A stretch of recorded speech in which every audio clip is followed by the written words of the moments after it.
നമസ്കാരം. റാഫ്റ്റോക്ക് ഫുട്ബോളിലേക്ക് അവർക്കും സ്വാഗതം. ഇന്റർ മയാമി 4-1 വിജയിച്ച് കയറുമ്പോൾ അതിൽ മിന്നും പ്രകടനമാണ് ലയണൽ മെസ്സി നടത്തിയിരിക്കുന്നത്. MLS ഈസ്റ്റേൺ കോൺഫറൻസിൽ ഇപ്പോൾ ഇന്റർ മയാമി 1-ാം സ്ഥാനത്ത് നിൽക്കുന്നുണ്ടെങ്കിൽ അതിന്റെ കാരണക്കാരൻ മെസ്സി തന്നെയാണ്.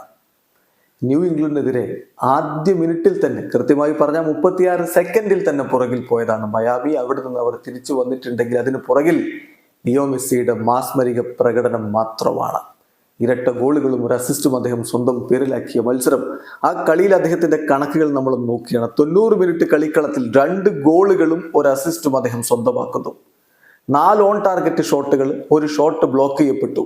4 ഡ്രിബിളിംഗ് അറ്റംപ്റ്റുകൾ, അതിൽ 1 സക്സസ്ഫുൾ ആയി. ഒരു ബിഗ് ചാൻസ് അദ്ദേഹം മിസ് ചെയ്തു എന്നുള്ളത് ശരിയാണ്. പക്ഷെ 70 ടച്ചുകൾ, 47 പാസുകളിൽ 41 ആക്യുറേറ്റ് എന്ന് പറഞ്ഞാൽ 87% പാസിംഗ് ആക്യുറസി. 2 കീ പാസുകള്, 2 ക്രോസുകള്, ഒരു ലോങ് ബോള്, 7 ഗ്രൗണ്ട് ഡ്യുവൽസിൽ 4 അദ്ദേഹം വിൻ ചെയ്യുന്നു.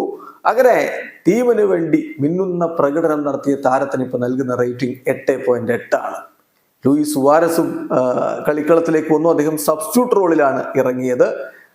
കളിയുടെ 64-ാമത്തെ മിനിറ്റിൽ കംബാനക്ക് പകരമാണ് സുവാരസ് വന്നത്. സുവാരസിന്റെ വകയായിരുന്നു ഒരു ഗോള്. ആ ഗോളിന് അസിസ്റ്റ് കൊടുത്തതാവട്ടെ ലിയോ മെസ്സിയാണ്. 26 മിനിറ്റ് കളിച്ച അദ്ദേഹത്തിന്റെ വക ഒരു ഗോൾ. അങ്ങനെ മെസ്സിയും സുവാരസും ഒരിക്കൽ കൂടി സ്കോർ ചെയ്യുന്ന ഒരു കാര്യം കൂടി നമ്മൾ കണ്ടു.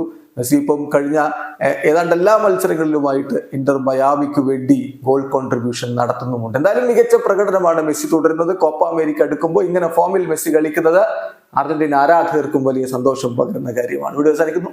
ഫുട്ബോൾ ലോകത്തെ കൂടുതൽ വിശേഷങ്ങളുമായി റാഫ്റ്റോക്സ് എത്താം.